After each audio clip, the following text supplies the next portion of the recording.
안녕하십니까. 윤길주 목사입니다. 태풍이 지나간 뒤에 여러 가지 어려운 일들이 있습니다. 성도들의 가정에는 큰 피해가 없는지 궁금하기도 하고 또 여러 가지 생각을 하면서 기도하게 됩니다. 교회에는 주차장 들어오는 길 왼쪽에 있는 바위 위에 있던 아카시아 나무 두 그루가 넘어져서 오늘 집사님과 장로님 한 분과 함께 그걸 정리하는 시간을 오전에 가지기도 했습니다. 다른 큰 피해는 없고 교회 천장에 비가 새는 일들도 큰 어려움 없이 지나갔습니다. 나무가 몇 그루 넘어졌지만 나무는 잘 정리되었고 지금은 이제 또 깨끗한 그런 상태가 되었습니다. 여름 내내 이제 여름 막바지에 태풍이 지금 계속 올라오고 있는데 성도들 가정들마다 평안하시고 하시는 일터에서도 큰 어려움이 없기를 기억하며 기도하겠습니다. 오늘부터 우리가 함께 나눌 영상의 제목은 묵상의 주제는 예배입니다. 한동안 예배에 대해서 우리 성도들과 함께 이야기를 나누려고 합니다. 오늘 첫 번째 시간인데 우리 예배는 공동체적 활동입니다 라는 제목으로 함께 오늘 묵상을 나누도록 하겠습니다. 교회는 매주일마다 모여 예배하는 습관을 가지고 있습니다. 예배하는 삶을 지속하고 있지만 예배가 무엇이며 어떤 의미가 있는지, 우리가 예배하는 중에 어떤 경험을 하게 되는지, 또 무엇을 기대해야 되는지 정확하게 알고 설명할 수 있는 성도는 많지 않은 것 같습니다. 지금 한국교회는 예배에 대한 잘못된 인식 때문에 여러 가지 혼란스러운 일들이 많이 일어나고 있습니다. 가장 큰 문제는 예배를 율법적으로 이해하는 것이죠. 율법주의라고 하는 것은 하나님의 말씀을 기계적으로 해석하는 태도라고 쉽게 설명할 수 있겠습니다. 말씀을 문자적으로 지키기만 하면 하나님의 복을 받을 수 있다고 생각하는 신앙의 모습이죠. 그러나 하나님과 우리의 관계는 기계적이 아니라 인격적인 것입니다. 율법적인 예배는 하나님을 인격적으로 만나는데 유익이 없습니다. 예배하는 삶을 가볍게 생각하는 것도 문제가 됩니다. 어느 때나 어느 곳에서나 우리가 생각하는 방식으로 예배할 수 있다고 생각하는 사람들이 있습니다. 예배는 우리가 정하는 것이 아니라 하나님이 정하는 것입니다. 그러므로 예배하는 사람은 하나님의 말씀을 따라야 하는 것이죠. 하나님의 말씀을 순종하며 하나님의 권위를 인정하는 태도가 예배의 기초라고 할 수 있습니다. 성경은 이런 태도를 믿음이라고 말하죠. 예배는 예수님이 주이심을 믿고 순종하는 사람들이 할 수 있는 거룩한 일입니다.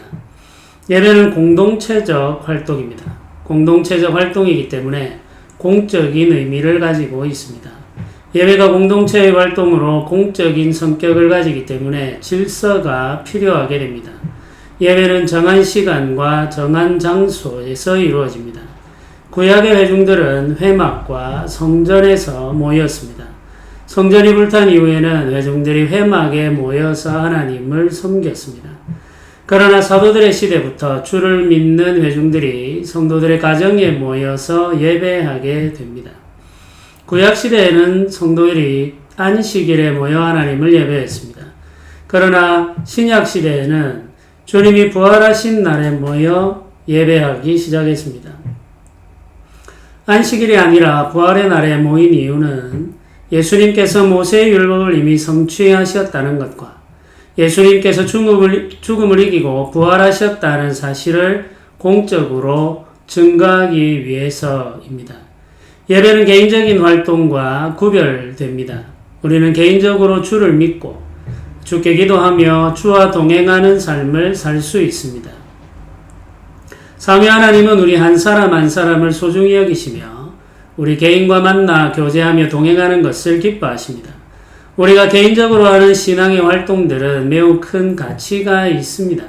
가정에서 성경을 읽고 묵상하고 기도하며 하나님을 찬양하는 일은 경건의 훈련에 있어서 매우 유익합니다. 그러나 예배는 개인적으로 가지는 경건의 시간과는 다른 독특한 의미가 있습니다. 예수님을 주로 고백하는 신자들은 함께 모여 예배합니다. 믿는 신자들이 함께 하나님의 임재 앞에 나아가는 것, 그것이 예배이죠. 그래서 이들을 회중이라고 부릅니다. 회중이라는 말은 예배하기 위하여 함께 모인 무리라는 뜻을 가지고 있습니다. 신자는 개인적으로 하나님을 만날 뿐만 아니라 공동체와 함께 하나님을 만납니다. 공동체로 예배 하나님을 만나는 시간에 그리스도의 몸인 교회를 경험하게 되는 것이죠. 교회는 예배를 통해 역사 속에 드러나며 확인됩니다.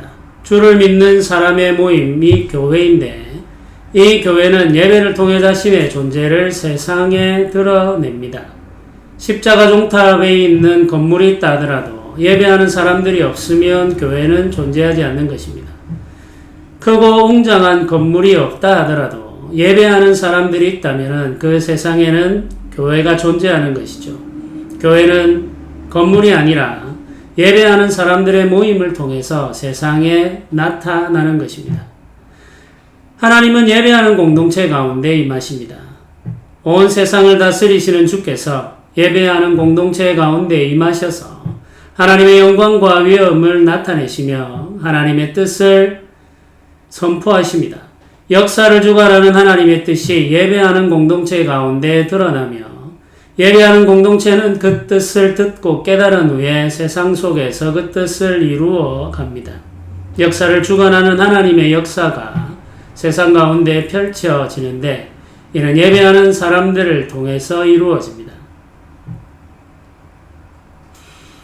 예배는 회중들이 함께 하나님을 만나는 시간이며 하나님을 섬기는 교회를 역사 속에 드러내는 시간이며 역사를 주관하시는 하나님의 뜻을 확인하고 그 뜻을 깨달으며 세상 속에서 하나님의 뜻을 섬기기 위해 하나님께서 부어주시는 은혜와 은사들을 공급받는 시간입니다.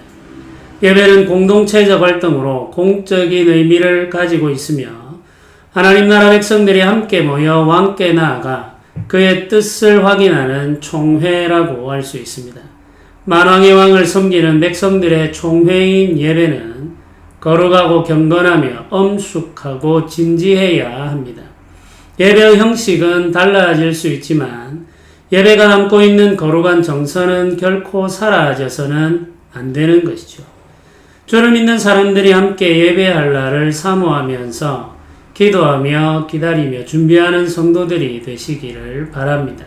개인적으로 경건의 삶을 살아가며 주를 경험하고 동행할 뿐만 아니라 공동체와 함께 하나님의 거룩한 뜻을 확인하면서 주의 뜻을 이루어갈 사명을 부여받는 예배의 자리, 예배의 장소, 예배의 시간을 사모하면서 기도하며 준비하는 성도님들이 되시기를 주님의 이름으로 부탁드립니다. 오늘도 예배를 위해서 우리가 함께 기도하도록 하겠습니다. 은혜로우신 하나님, 우리가 예배하는 무리로 부름받았음을 믿습니다. 함께 예배하는 공동체로 부름받은 회중들이 있음을 감사합니다. 우리가 모일 때마다 주께서 임하시고 하나님 나라의 풍성함을 함께 누리게 하시고 예배하는 공동체인 교회를 통해 하나님 나라가 세상에 드러나게 하시며 하나님의 풍성함이 이웃들에게 흘러넘치게 하여 주옵소서. 우리 예배가 진리와 성령으로 충만하기를 소원합니다. 예수님의 이름으로 기도드립니다. 아멘.